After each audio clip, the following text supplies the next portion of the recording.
Welcome to Upfront Moment, Vicki. I'm so happy you're here. Oh, thanks so much for having me. Thank you to Jen, who is our mutual friend. Jen is a global bonder who introduced us, and I believe you've been working with Jen. Yeah, still am. I'm actually seeing her today on Zoom. Not seeing her, but yeah, connecting with her later today. Thank you, Jen, for bringing us together. And the reason that I asked Jen to introduce me to you is that you are an expert immersed in all things love, dating, intimacy, relationships. And from my perspective, confidence is a huge part of all of those things. Yeah. And that's the piece that I'm interested in. And I know that my community, these topics come up a lot in the bonds. We have bonders who are dating, we have bonders who are getting married, getting divorced, learning how to be single, and everything in between. So before we get into the kind of juicy stuff around that, I'd love you just to tell us who you are, your story, the mission you're on, or what you care about. Yeah, so I'm a love and dating coach and I work with women who want to partner, women who want to be in a committed relationship, but who find dating to be such a source of stress and anxiety. And I help them to date with more confidence, to love with courage, and to be on their way to the relationship that they really want to be in. And what I really care about is women having a kinder dating experience. Mm-hmm. So, women feeling safe to express themselves on dates, feeling safe to advocate for themselves on dates. And ultimately, I care about women feeling joy and feeling fulfillment in their relationships in a way that really enriches their life. And I think that so many things get in the way of that. And Mm. as you say, confidence is a massive part. And I think that the problem that I'm seeing with women, the women that I'm working with, is that modern dating is really hard and modern dating is actually burning women out. One of the big causes of that is just dating itself, like dating culture and the way that we date at the moment. And I can talk all about that, tell you more about that. But yeah, confidence is a huge part of that because if you don't feel confident to, express yourself on a date or advocate for yourself on a date, then you don't have the confidence to date as the fullest expression of who you are. And Mm. then you don't get that chance to be seen and known in a relationship, which is what we all really want. So confidence, yeah, plays a huge part in our capacity, to love and be loved. Mm. I love the expression of to love with courage. That's really beautiful, like a beautiful articulation and expression, I think, of what your work is all about. I mean, how did you get here? How did you land in this space with this mission? Yeah, so I've always been really fascinated about relationships. I've been reading books and God, magazine articles probably around that time, like since a teenager. So, Yeah. do you remember like J17 and I was reading, Shout. Mears, yeah, Shout, God, I love Shout. Yeah. And, since I found Men Are From Mars, Women Are From Venus that I'd Mm. found in a charity shop when I was like 14. And oh God, that book is so outdated now. But what it did is it helped me to see we can have differences in relationships and that we can have different ways of relating in relationships. And that was the thing that really sort of, I guess, rose my awareness about relationships and why they can be tricky. Alongside that, I grew up where in my family I just saw examples of how not to do it in terms Mm. of being in a healthy relationship and dysfunctional relationship dynamics. And I remember my teenage boyfriend, my first love, his family were just such a role model for me because they were a real sort of they had a relationship that I'd never actually seen before, and it was very loving, very respectful, very supportive, very encouraging, and that relationship, seeing that at the age of 15, had a huge effect on me, because it helped me to see that love like that is possible, and kind of open my eyes that, you know, if you could learn to be good at love, that we could learn to be good at relationships, then, you know, the relationship that we really want is possible. And that sent me on a path of studying psychology and learning about attachment theory. And then when I graduated, I just sort of got into like media marketing jobs for a long time, probably for about a decade. And I kind of forgot that passion. And it wasn't until, oh God, it must have been about 12 years ago where I started to ask myself, well, I started to notice how unfulfilled I was in work, and started to like go back, you know, when you do sort of career change exercises, and they're always like, what did you love to do as a child? What were you interested in as a child? And that really kind of reconnected me to that passion that I've always had, and then studied NLP, studied EFT tapping, continued to study relationships in all sorts of ways, and became a coach 9 years ago. It was 9 years ago. You've had so much success, like your CV is a wonder, you know, when you look at Amazon best-selling books, podcasts with 1 million downloads, incredible clients. Now you've set up your own practice. You know, I'm really curious to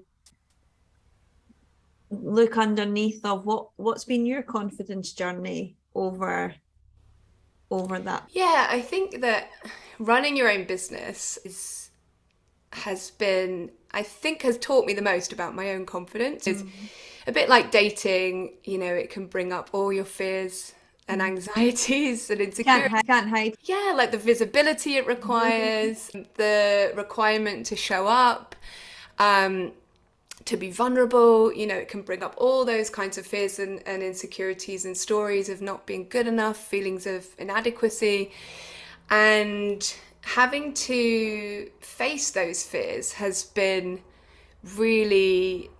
helped me with my courage, I think, courage and confidence, because for me, like, exposing myself to what I fear is the way that I develop courage and confidence. You know, do those things that scare me and get myself ready for them and get the right support, and then go and do that scary thing. And then that has expanded my comfort zone, I think. And yeah, it's been a huge journey. But I noticed that, like, it's not a linear journey, like with confidence, you know. Still, like, yeah, like I was nervous this morning about this podcast because I really care about what I'm talking about, and sometimes, you know, that can have me feeling a bit overwhelmed or overstimulated. And so this confidence is something that, even though I've done a lot of things that have scared me, it's still something I work on like daily, so that I'm able to really, you know, show up in the way that I want to be showing up.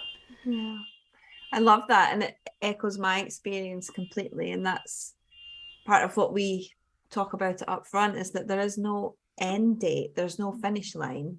You know, your relationship with confidence is forever, and it ebbs and flows, and there's no destination. And I think that framing can be quite liberating, because in accepting that framing, you're also accepting that this is not something that I can acquire and kind of box off as, you know, tick, I've acquired the confidence I want to have. Yeah, there was something that you said when I saw your swimming. So we were just talking about morning swimming before we hit record, and I noticed on your Instagram there's something you said about activating confidence, that was a way that you activated confidence. And I love that word activate, because and language is so important around this stuff. I think that word helps to really bring that to life, that actually it is an evolving thing, you know, that we don't just, as you say, get to this point where we're like, right, I'm confident now, that's done, what's next? It's like, you know, there are all sorts of ways that we can activate that confidence within ourselves, and that we can, you know, learn so much, along the way. Yeah, it is a brilliant word because it also implies the bias of action. It's like you have to Yeah. do stuff. You can't think your way into confidence. You can't think your way out of your comfort zone, and I think Yeah. people often get stuck in their head and get stuck in their thoughts when it comes to this kind of notion of boosting their own confidence. Yeah. I'd love to know about what you see in the women that you work with. So, I think we're all on the same page that all humans want to love and want to be loved. We want to receive love and give love. I wonder what are and this is a hard question, but what are the kind of three biggest challenges that you see as patterns across the women that you're working with at the moment when it comes to this idea of receiving love and giving love? Yeah, so I think within dating, because dating is so hard, and because of the culture and the way that we date, so for example, there are more people on dating apps than ever before. There's more apps than ever before, more people on them, but that level of choice, that increase in choice, isn't always help, and it's created what's known as a paradox of choice, and that's a term that you've probably talked about this. Barry Schwartz, a psychologist, he termed this idea of, the more choice we have, the harder it is to choose. And I think that makes a commitment really hard, because for women who want to be in a committed relationship and who are using dating apps because they want to meet someone and find their partner, with people dating in this way, it creates this sense of disposability and depersonalization in dating, where we see, dating profiles as just a number rather than a person, which gives rise to dating trends like ghosting, breadcrumbing, orbiting. There seems to be a new term every week. But I think these terms really describe how hard it is to really form commitments when we're dating. And so that's one piece, that dating is really hard, and the problem isn't always with, if you're having struggles, it's not your fault necessarily that you're having struggles, just because it's really hard to date and find a committed relationship using dating apps at the moment. It's possible, but it's hard. But I think what happens is sometimes we don't expect it to be hard, or we don't expect things like ghosting. So when it happens, we can internalize that rejection or internalize the struggles that we're experiencing and think it's our fault, that we're doing something wrong. And I noticed that two big questions when women start love coaching programs with me, they're asking two big questions. What am I doing wrong? And what's wrong with me? And this, I think, really sort of speaks to that, because actually it's not that you're doing something wrong. It's just that this is really hard. And the way that dating culture is at the moment, that maybe that's the thing that's a bit broken, and you're not the thing to fit, you're not broken, it's dating. So yeah, I think it's really easy to internalize all of that and think, I'm doing something wrong, I'm not good enough. And when we're not feeling good enough, we're more likely to expect flaky behavior, or tolerate, even not even expect, I think just tolerate that kind of behavior and accept it, that's the way it is, that we can't ask for more, that we can't set boundaries, that we can't say that's not cool with me, that we can't express ourselves. And so yeah, I think that's part of the struggle, but also it can also be like your attachment styles. So there are a lot more. So in attachment theory, I don't know if you've had anyone talk about this before. No, please do. Enlighten us. So I've been fascinated by this for so long. It's actually, I love a framework. I love ways of understanding things. And attachment theory for me is like a framework for understanding why relationships are so hard sometimes. And, so there are four, I'll just give a really brief sort of attachment theory 101, I guess. There are four main attachment styles. So three are what's known as an insecure style. So insecure anxious, insecure avoidant, and insecure. It's a mixture of anxious and avoidant. That style goes by different names, but let's just say it's anxious and avoidant for ease, and secure.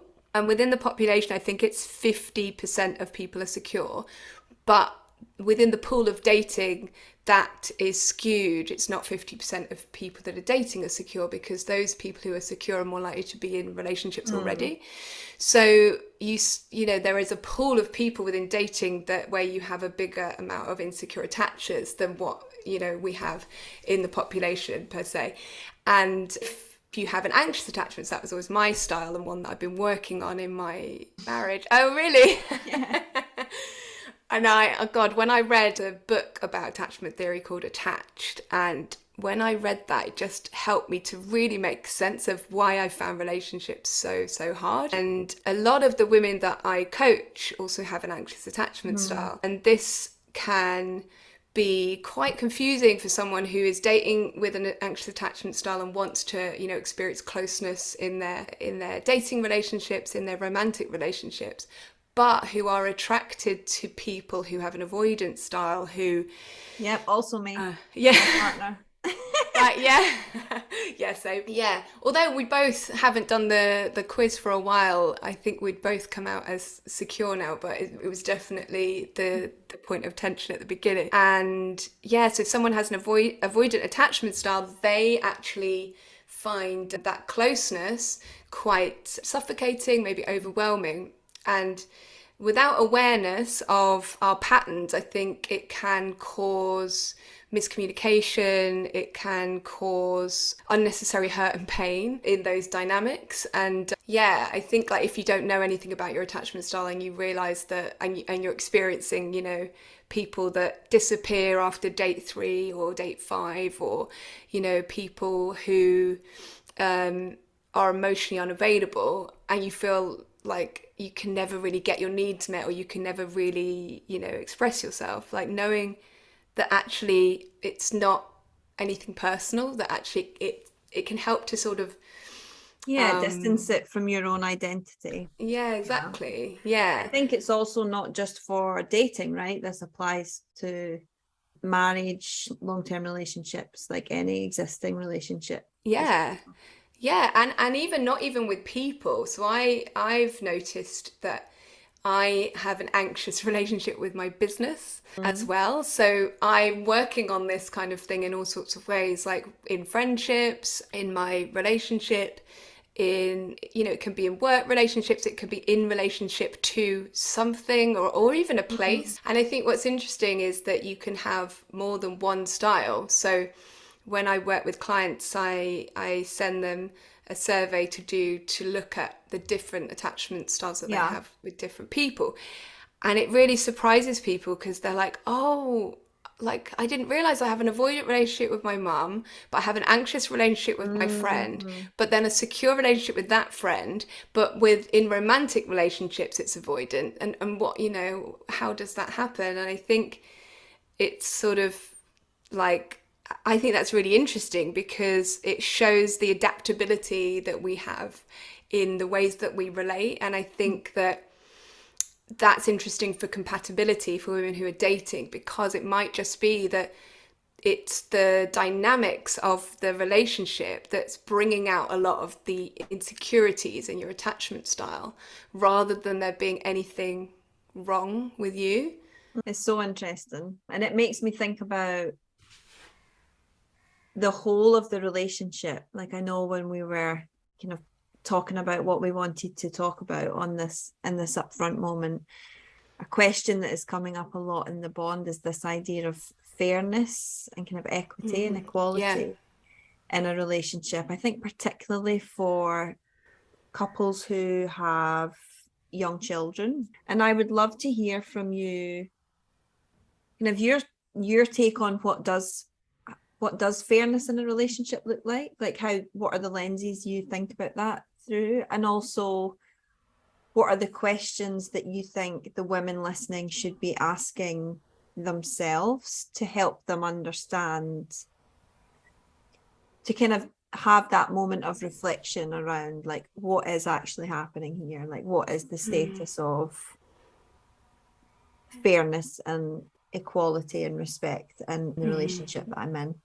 Yeah, so I think it's about defining that for yourself. So, what is a feminist relationship? And then ditching the scripts that we've been given, the outdated scripts about masculinity and femininity and what it means to, be in partnership with someone, like ditching those scripts and writing your own ones together, and really talking about this, and communicating about, it could be communicating about sources of tension in the relationship, maybe it's sources of resentment in the relationship, and why that's coming up, and what you can both do together to create more fairness, more equality, more harmony in the relationship. And that could look different for everyone. I think for me, mutual respect is really important in our relationship, and having like a equal division of domestic responsibilities. And we've been together nearly 12 years now, so we've had a lot of time to really practice getting this right. But I think it's definitely like it's equal, like the domestic stuff. I think there's another lens to look at this in terms of finances. What does fairness look like in your finances? Do you have joint finances? Are you prioritizing your career? Is your partner, is one prioritizing their career and the other is supporting that person? Or are you both prioritizing your careers, and how does that impact everything else, particularly if if children are in the mix? And I think also, like, listening to your body is a really good way to kind of, I guess, give you insight on what feels fair and what doesn't. Fairness feels really good in the body, like it feels good for the nervous system when things are fair. So I'm not sure about questions to ask, but I think, checking It's like in. a Yeah. sensing. Yeah, checking in with yourself and listening to your body, and then just having really open and honest conversations. And knowing that compromise is okay. Well, this is something in my relationship, we know compromise is okay, but it's compromise and not sacrifice. So really supporting myself and my partner. We really support each other in our careers. We really like support and protect each other's sense of well-being and happiness, and we check in with each other and talk to each other about things that are bothering us. And all this stuff has taken time to practice and for it to be part of our relationship. But I think that really started with, just talking about stuff. And like giving yourself permission to like write your own scripts. Yeah, I think there's two things there for me. Like, the writing your own script is something that me and my partner have been really actively talking and thinking about. And I had a really pivotal conversation with a therapist friend of mine who kind of brought that idea to our conversation around, in response to me feeling frustrated and a bit unheard and unseen, was this idea of, the main reason this is so difficult is you are completely rewriting every script that has been handed to both of you in terms of our careers, how we live, where we live, the choices we've made, how we're in relationship with each other, the type of work we do. Like, there's a big long, how we parent, it's all really very far away from both of our nuclear families. And it was such a kind of light bulb moment for me, because it made it about, this is something that we've intentionally chosen to do together, that's hard, and that's why it's hard. It's not that there's something within our dynamic that is wrong or broken. And then the other part of this conversation, and I've actually yet to do this exercise, maybe this can be the upfront challenge that we present at the end of the podcast, but she gave me this exercise to do, which was to essentially write down what my dream feminist partner would be. And even just as I start to do that now, like I'm so full of love and joy that my partner is very much that person in lots of ways. The other script she asked me to write was, or the story, like, what are all the things I believe and I've been taught to believe that men do when they love you? Ooh.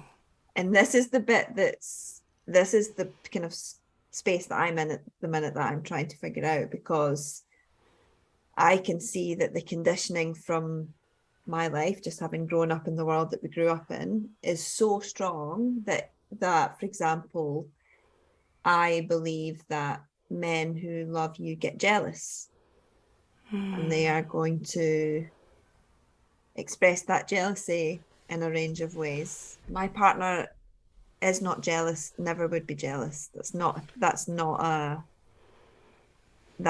thing that would happen. And we've talked about it, and it's because of his security and trust and all these brilliant feminist fair things that I want. But yet the conditioning that I've received is mainly around unhelpful. You get a big white dress and you have all these different stories. So I really, really love the idea of writing new scripts and kind of writing that together. I forgot what the second thing was, but I feel like I imagine there'll be folks listening who this notion of like, let's sit down and chat it out feels too far away. It's like, I don't really know how we would do that, or what I would say, or what if he gets upset, what if I get upset, what if it ruins the mood. I can imagine that there's quite a lot of resistance. I mean, we could compare it to teams, right? The work that I do with leaders in teams, like, you have to have feedback conversations and talk about things. Now, for some teams, that's just our DNA and it's how we roll, it's how we jam. Other teams, it's like, are you an alien? That is not a thing that could ever happen here. That's like our worst nightmare, because the culture of that behavior just doesn't exist. So you need to take it right back to, like, what are the small steps we can take? So I wonder what your thoughts are for folks who might be in that box, who are listening thinking, Lauren and Vicki, this sounds great, but I've got no idea kind of how I would start to do that. And it takes such a huge amount of bravery and skill to have these kinds of conversations. And I haven't, it wasn't like me and my partner sort of did that, like at the beginning, like, yeah. Right, we're about to commit to each other, let's talk about fairness and what that looks like in our relationship. That just does not happen. But I think for us it's probably come out of conversations around things that are not feeling right, or maybe a source of resentment or stress, and then just talking about that. I think there are creative ways to do this. So one of the things that I have with a few friends, I'll say what it is and we can maybe adapt it to how it could fit in romantic relationships, but it's called a 60-second pity party, where we put a timer on, and if things are bothering us, we both have 60 seconds to just vent about that thing that's bothering us, and we have 60 seconds each, and it's such a relief just to like have a little vent. And because it's only 60 seconds, there's a bit of playfulness around that, but also, you're not going to be just venting for ages and both feeling in a bad mood. But I wonder if, and I'm just thinking on the spot, but I wonder if, like, in romantic relationships, is there a version of that where there is a space for the venting, or there's a space to say, you know what, I felt quite resentful when I had to do the washing up for the fourth day in a row, let's say. Can we talk about that? Like, just opening up a dialogue about that, times when it's not feeling right, to see, and then having a sense of equality in that conversation where you both have a chance to say what you feel. But also there's a way of there's a way of expressing yourself that is non-violent communication. A structure, you could decide a structure and you both use that structure. So it could be like, when you do X, or when you say this, I feel, I feel resentful, or I feel under pressure, or I feel stifled, or whatever the thing is. It would really help me if, what is the request? What would you want instead? Or what is your, in an ideal world scenario? It'd really help me if, and then say your request. Is that okay? And get their consent, see how they feel about it, open up that conversation. It's good advice. And I think there's something else about, and I know that I've been guilty of this, and I have to be really like mindful of it, is not coming to these conversations expecting a solution or an answer. It's like seeing these conversations as exploratory dialogue that will last the rest of time. It's a bit like the way we were talking about confidence. It's like, I really quickly slip into, well, what we're going to do about it then? What's your task? What's my task? And how can we fix this? And that, is quite frankly unhelpful in most of those situations. And then, so yeah, I think it's like the mindset that you bring to those conversations is just being mindful of your expectations. It's like, this is not, you chat on the sofa one night about, you have a conversation like this, and then the next day it all feels better. Like it's a very, I think it's a gradual process. Yeah, and fairness could mean 50-50, or it could mean something else. And, if let's say 50-50 is a goal, like start with 1% better, and then sort of building up from there. But I think something that Brené Brown said in one of her podcasts, she talked about how her and her husband check in with each other and they give each other percentages of, I think it's to describe like their energy and capacity for the day. So she said some days she's like a 20% and her husband's like a 60%.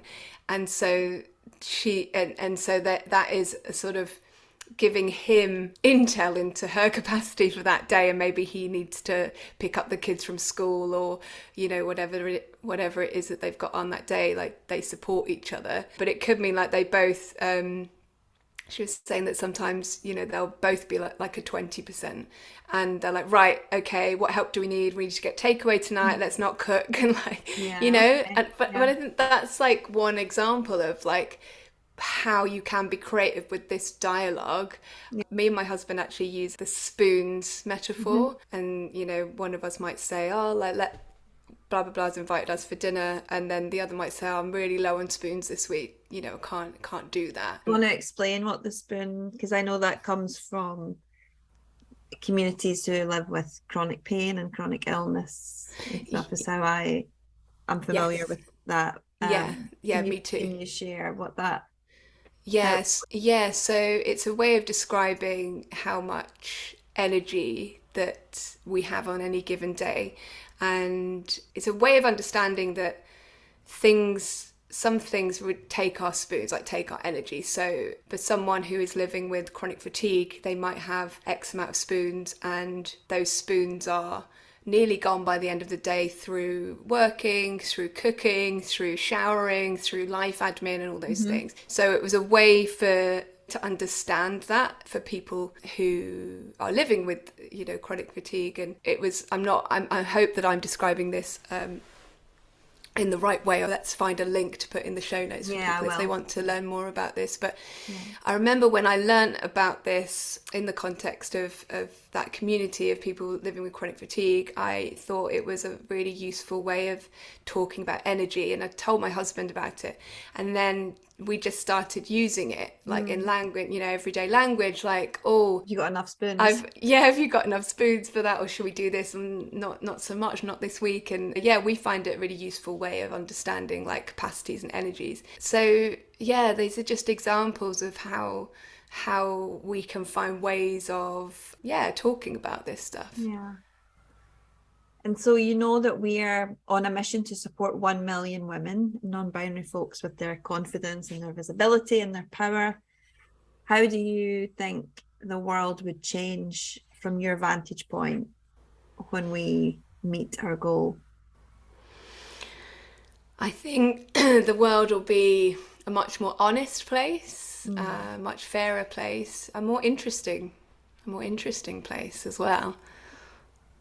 What would make it more interesting? Yeah. Oh, this is a good question. Let me have a moment to think. Because it's curious, I'll share with you our last podcast guest I had, Zoe Blaski, who's the founder of Motherkind, an incredible podcast aimed at mothers, talking really specifically about matrescence, the kind of period of life where you become a... And when I asked her that question, her answer immediately was marriages would completely change. Yeah. And I thought that was really interesting. Yeah, well, I think that all of the things that relationships and marriages need to thrive, like being able to talk about how we feel, advocate for ourselves, boundaries, and to do that brave thing of loving, of giving and receiving love when it's so uncertain and such a huge risk. Because when we love, when we open ourselves up to love, we also risk rejection and hurt and pain and disappointment. And so all of those things require confidence, require courage. So maybe the world would have more love in it. Maybe relationships would be more harmonious, marriages would be more harmonious and thriving, and we'd all have a little bit more love in our lives, or a lot more love in our lives. Oh, it's given me warm, fuzzy feelings. Me too. Well, this has been so lovely, and so I think quite challenging ideas to think about, because they're also big and complicated ideas, but ones we're all living in this space, whether it's our relationship with ourselves, our friends, our partners. Like love is at the center of all of it, isn't it? It is. Yeah, we don't talk about that enough. Yeah, it is. So thank you so much, Vicki, for being here and for sharing your story and insights with us. I will put a link to your website in the show notes so folk can come follow you. And how can people work with you if they would like to do that? Yeah, so you can head to my website, vickipavitt.com, and there's free resources there. To start with, one of my resources is what's called a dating debrief guide, which is a self-reflection process that you can use after a date. And you can find that. There's a free newsletter you can sign up to. You can find out more about my coaching program, my love coaching program. I'm actually just opening the doors to new clients for the next 3 months. So I work with clients. Good timing. 3-month journey. Yeah, it's really exciting for the autumn winter season. So if you're thinking about making that kind of change in your love life and wanting to learn how to date with more confidence, then yeah, come and check out. It'll be the love coaching page on my website. You can see it there. Yeah. Beautiful. We will. Well, thank you again. Enjoy your cold water swim tomorrow. I will be thinking about you. And enjoy yours. I look forward to seeing how that evolves as it gets colder, and yeah, you'll have to share all your mantras and how you coach yourself through that. A new bright orange woolly hat. That was one of my strategies. It's like, if I'm going to be in my swimsuit and a woolly hat, I want the hat to be a great hat. Yeah, a joyful hat. It will inspire you. So that's been done. But yeah, thank you so much, Vicki. And I'll talk to you soon. Thank you so much. Bye.